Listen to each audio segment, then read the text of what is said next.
This is Ruthie Q with the Entrepreneur's Corner, and I am sitting here with Mr. Winford Taylor of Worldwide Credit. How are you doing this morning? Good morning, I'm wonderful. Fantastic.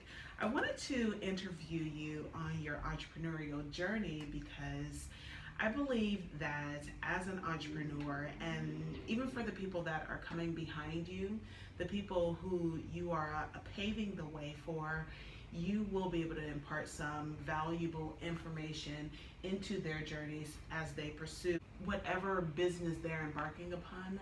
Everything that you're able to impart into them will help them to get to the next level. Right. So Thank you for the opportunity this morning. Absolutely. Absolutely. So let's jump right in.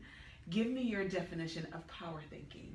In my opinion, power thinking is, in a word, is a process. It's the equivalence of how you get through your day, and if it's planned out, Okay. the way you plan it out, the specifics that you need in order to accomplish just your goal of getting to your office space or just getting through the entire day.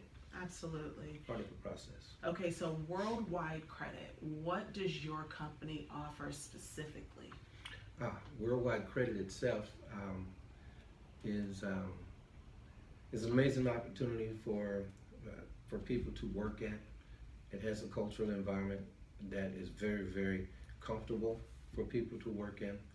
Our consumers who take part of our various products here, be it realty or be it financial or be it lending. Okay. They find Worldwide Credit in its tenure to be a company that they can draw to again and again and again. Our clients consistently call on us to help them with their products. Okay, wonderful.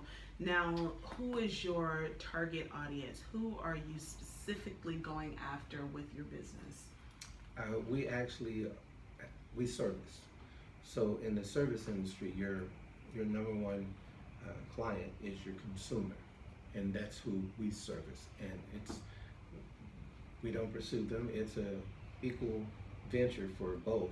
It's a service that they receive here. Okay, so I want to go back a little bit. I know that we're talking about your business, but I want to talk more about you. Where did this inclination, this desire, this hunger for entrepreneurship come from? What is your upbringing? Was it something in your past from your parents that you said, I have to have it, I have to be an entrepreneur? Well, yes, there was. Okay. As you ask, it started off with my father bringing home 3 to 4 bushels of peaches. Okay. And after Mom had canned as much as she could can, given as many out to the church as she possibly could, there was a bushel and a half left. I made a small investment of 35 cents to purchase additional paper bags, and I sold 2 large peaches for $0.25 and 1 large peach for 15 cents, just to kind of get the leverage. And at that time, I wasn't allowed to go to my father's gas station, and that's what I wanted. I wanted to go there because I knew that the activity and the action was there. Once I got there, and I couldn't go until I was 11 years old, I noticed that my father had lots of cans of oil with dust on them. There were fuses that went into cars back then that he had lots of. And I said, well, why do you have these? And he said, well, people don't buy as much. And my experience from selling the peaches and purchasing my own school clothes at 9.5, 10 years of age allowed me to kick that into gear. So once I got to the gas station, I checked oil on every car that came in. If they were half a quart low or quarter of a quart low, they purchased a quart. Nice, okay. And so it got to the point, probably within about 30 days of being at the gas station, my father had to go across the street and purchase and acquire a case of oil from a colleague until his order came in. So we pretty much sold out, and it just said, keep moving. Now, I love the story of you were able to essentially knock the dust off of something that had been sitting, and I think that happens in entrepreneurship a lot. We have this dream, we have this goal, and we sit on it, and it collects dust because we're not doing anything with it, and you were able to knock the dust off. I love That I love that. Now, tell me, what is your why? What motivates you to get out of bed in the morning? I love the breathe, the breath in. Thank you. And that's what it is. I usually start my day around 3 a.m. I need to get up and start that process of power thinking at that time of the day for me. Okay. All of the sediments in the air are still haven't risen because the sun hasn't come up as of yet. Mm-hmm. And then I start targeting my clients as far as what I have to do for that day.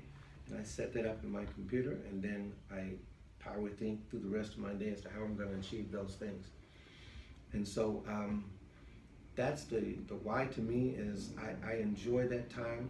Not very many people are up or moving about, and it's kind of like my time that I can energize my day and power think through the entire day with that. Okay. And that's every day, 3 a.m. Yes, ma'am. Okay.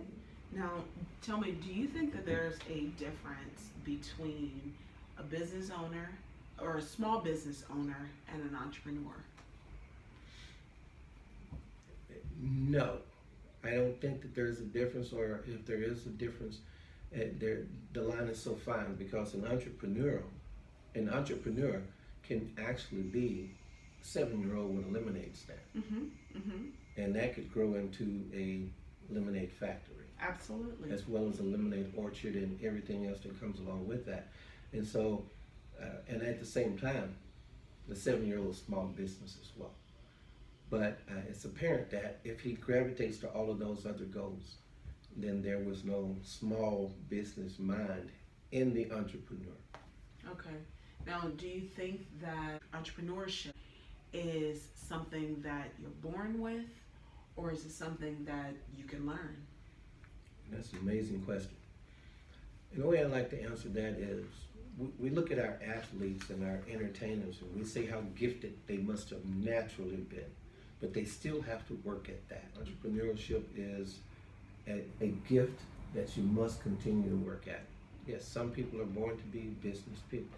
I have to believe that in Mr. Bill Gates, that he had to be born to be that, to have that quality gene to pursue his own dream. Now tell me, as an entrepreneur, a lot of entrepreneurs, they have the drive, they have the passion, they are dedicated to their goals.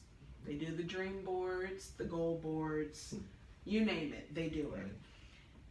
But one of the things that a lot of entrepreneurs suffer from is some of them say, well, I have everything else, but I just don't have any money. Which I've always told people, if you're going after it and you're going after it with everything in you, the money will come. Yes. But how do you empower an entrepreneur that they have everything except money? How do you tackle minimal cash flow, or how did you when you started your business? Well, the consistency is to keep the same mindset that you're not going to cut any corners to earn that next dollar. It's much easier to do that than stay the course, and even if you have to resort to mac and cheese for a few weeks, Okay. that is completely what that is. But when you remain consistent with how you go through your power thinking, how you knock the dust off to re-energize your program, if it means picking up your telephone call and calling your aunt just to have a pleasant voice and then make the next cold call, you have to do that. Okay. And when you get tired of making 15, 25 phone calls, make 5 more. Okay. You're going to reach your goal, and then you're going to see the money. It's just that when you do get the next batch of money, stick to that regimen. Make those phone calls. Don't take the trip to Cabo right now. Stick with your regimen until you get continuously help your success and power thinking to get to your goal. Okay. I'm glad you originally opened up with power thinking, because it just empowered me to go through this interview with you with power thinking, and that's what I think that a young entrepreneur has to have the drive. You have to have the commitment. Even if you don't have the skill set, go watch someone who does have the skill set. A mentor program is always wise. It's no matter what industry or what process you take in life, you must always pay your dues. You have to pay your dues. That's what your commitment to your craft should be. Other than becoming an entrepreneur, what was that one important decision that you had to make that propelled you to the next level? There's a lot of things that drive people. It's just when you hit a low in the industry, or if you hit a low in your life, you're not at a low. You're now at the new foundation for you to continue your growth. So it's not hitting the bottom of the barrel for people. Mm-hmm. For me and for everybody else, it should be when you fall and you think you're at the bottom, just remember, you just found your new foundation on where to build. And that should be your motivation to get out of that spot. Okay. Now tell me, have you experienced anything as an entrepreneur that was completely unexpected? And tell me what you did about it. A lot of things are unexpected. When those unexpected things do come up, you have to remember your training, you have to remember your studying, and you have to remember your best practice. And you apply those things to getting in and out of the most difficult situations. Now, tell me, what is your greatest fear as an entrepreneur? I haven't found that. The fear of anyone can be unsuccessful. Okay. And you have to practice at that. Okay. And so if that's your best practice, you will achieve it. If you want to worry, it doesn't take very long to become very good at it. Okay. But if you want joy and you want peace, practice those things. Now tell me, what are some questions? I know that you've been in business for a very long time. You've been an entrepreneur, and you know some of the pitfalls to avoid now. But one of the things that entrepreneurs, as they pursue their journey and they get started, sometimes they don't know those pitfalls.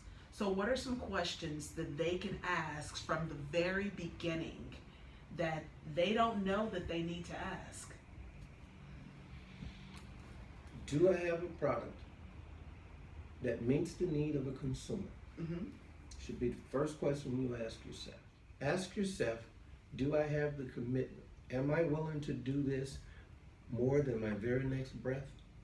And Wow. if you can answer yes to that, then you're in the right place. All of the other questions that are going to come available, that should be available to that a young entrepreneur should be asking.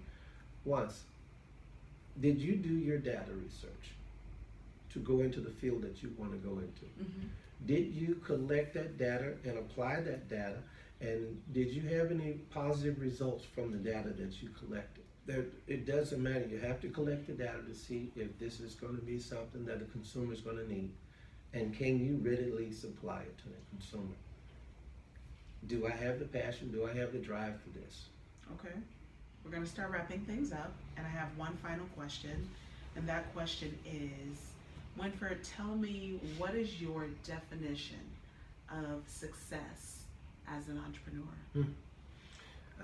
That one is undoubtedly a 15-minute response, but I'm going to keep it to a very, very short answer. Okay. The definition of success is the respect and honor that you have for yourself at the end of a day's work. I've always said, whenever you complete a job, no matter whether you've cut someone's lawn or whether you just painted someone's home, if you're not proud, you have not completed your job. So success means a lot of things to a lot of people, but to me, at the end of the day, when I can hang my hat and said, I gave it all, I left it all out there, and my consumer at the end of the day is better off that we've had that day, that's my level of success right there. Okay, I have been sitting with Winford Taylor of Worldwide Credit, and this has been segment 1.